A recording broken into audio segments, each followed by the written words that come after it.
আমাদের চ্যানেলের কাজ আপনাদের সবসময় আনন্দে রাখা। আমরা বিভিন্ন আনন্দমূলক মাছের ভিডিও দিয়ে থাকি। পুকুর অথবা খামার নেই, মাছ চাষ করার ইচ্ছা, কোনো সমস্যা নেই, মাছ চাষ করা সম্ভব। যেমন এই পদ্ধতিতে আপনাদের বাড়ির কাছে যদি নদী থাকে, খাল থাকে, ডোবা থাকে, সেখানেই চাষাবাদ করতে পারবেন আপনারা। মাছ দেখতে পাচ্ছেন চাষাবাদ করছে, লাঠি গেড়ে তার সাথে ইন্ডিয়ান নেট বেঁধে মাছ চাষাবাদ। এটি একটি লাভজনক চাষাবাদ। এই অঞ্চলে অধিক পরিমাণে এরকম মাছ চাষাবাদ করা হয়। খালের মধ্যে ব্রেল রেখে চাষাবাদ করা হয়, ডোবার মধ্যে নেট টানিয়ে চাষাবাদ করা হয়, নদীর মধ্যে ব্রেল দিয়ে মাছ চাষাবাদ করা হয়। এতে নিজস্ব খামার না থাকলেও চলবে, নিজেদের পুকুর না থাকলেও চলবে, মাছ চাষাবাদ চলবেই, শুধু ইচ্ছার ব্যাপার। এ পদ্ধতিতে মাছ চাষাবাদ করলে লাভ বেশি হয়, কারণ পুকুরের কোনো খরচ নেই, পুকুর মেরামতের কোনো খরচ নেই। এই পদ্ধতিতে মাছ চাষ করার লাভবান হওয়ার প্রধান কারণ হলো নদীর পানি দিয়ে। কারণ নদীর মধ্যে বা খালের মধ্যে মাছ চাষাবাদ করা হয়, খালের পানি অনেক পুষ্টিগুণে ভরা, মাছের জন্য খুবই উপকারী। পুকুরের পানির চেয়ে খালের পানির গুণাগুণ অনেক গুণ বেশি। তাই জন্য এই পদ্ধতিতে মাছ চাষাবাদ করলে লাভ বেশি। এ অঞ্চলের কৃষকেরা ধান চাষাবাদের পাশাপাশি তারা মাছ চাষাবাদ করে কম খরচেই তারা ভালো টাকা ইনকাম করতে পারে। অনেকে বাণিজ্যিকভাবে এইভাবে মাছ চাষাবাদ করে।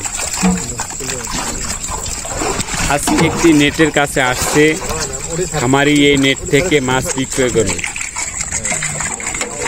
এখানে চাষাবাদ করা হয়েছে তেলাপিয়া মাছ, মৃগেল মাছ, রুই মাছ, কাতাল মাছ। পুকুরে চাষাবাদ করা সব ধরনের মাছ দেখতে পাচ্ছেন। যেসব মাছগুলা বিক্রয় করবে সেসব মাছগুলা রেখে বাকি মাছগুলা অন্য সাইডে রেখে দিচ্ছে। আবার যখন সেগুলার কাস্টমার পাবে তখন সে বিক্রয় করবে।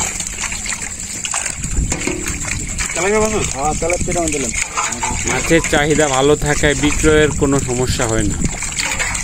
ব্যাপারীরা এসে নেটের কাছ থেকে মাছ নিয়ে যায়।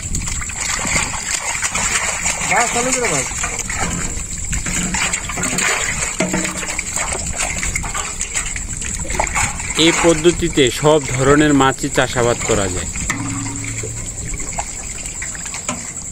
পাঙ্গাস মাছ চাষাবাদ করলে পাঙ্গাস মাছের কালার একদম সাদা থাকে। বাজারেও সেসব মাছের চাহিদা প্রচুর পরিমাণে। কারণ কালো পাঙ্গাস অনেকেই কিনতে চায় না, সাদা পাঙ্গাস সবাই কিনতে চায়। আর নেট দিয়ে মাছ চাষাবাদ করলে নেটের সাথে পাঙ্গাস মাছ ঘষা খেয়ে একদম সাদা কালার হয়ে যায়, চাহিদা বেশি থাকে।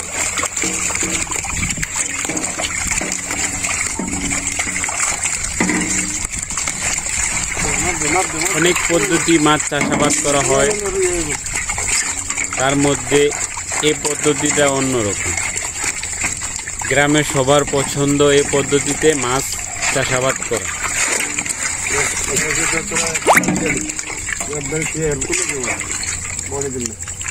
এখন তারা মাছ বাছাই করছে তেলাপিয়া মাছ বাছাই করে বাকি মাছগুলা রেখে নিচ্ছে।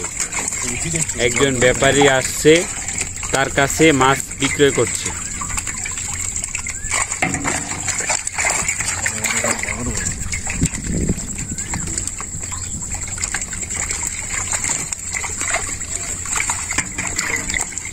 এই পদ্ধতিতে মাছ চাষাবাদ করলে মজুরি কম লাগে, লোকজন কম লাগে।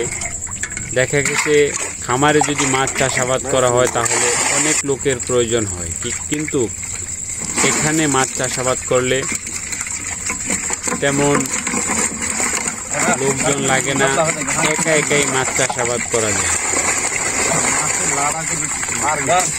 আর পানি দিন না পাইলো না পানি দিলে মাছ লাভ রেখে দেন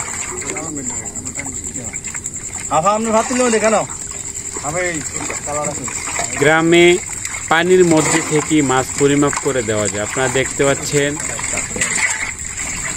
দাঁড়িপাল্লা দিয়ে মাছ পরিমাপ করছে।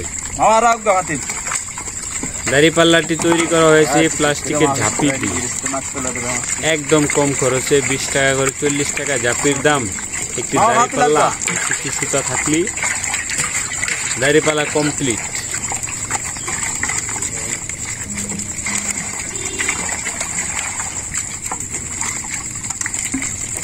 প্রতি দাঁড়িতে 3 কেজি করে মাছ পরিমাপ করা হচ্ছে। আর পাতিলের মধ্যে মাছগুলো এমনভাবে রাখছে একটি মাছও দেখছেন পড়ছে না, কারণ পানি ছাড়াই মাছগুলো রেখেছে পাতিলের মধ্যে। রুই, কাতল, সিলভার এসব মাছ পানি ছাড়া কিছুক্ষণ রাখা যায়, কোনো সমস্যা হয় না। একটা জাফি দেন মাছ টান টান মাছ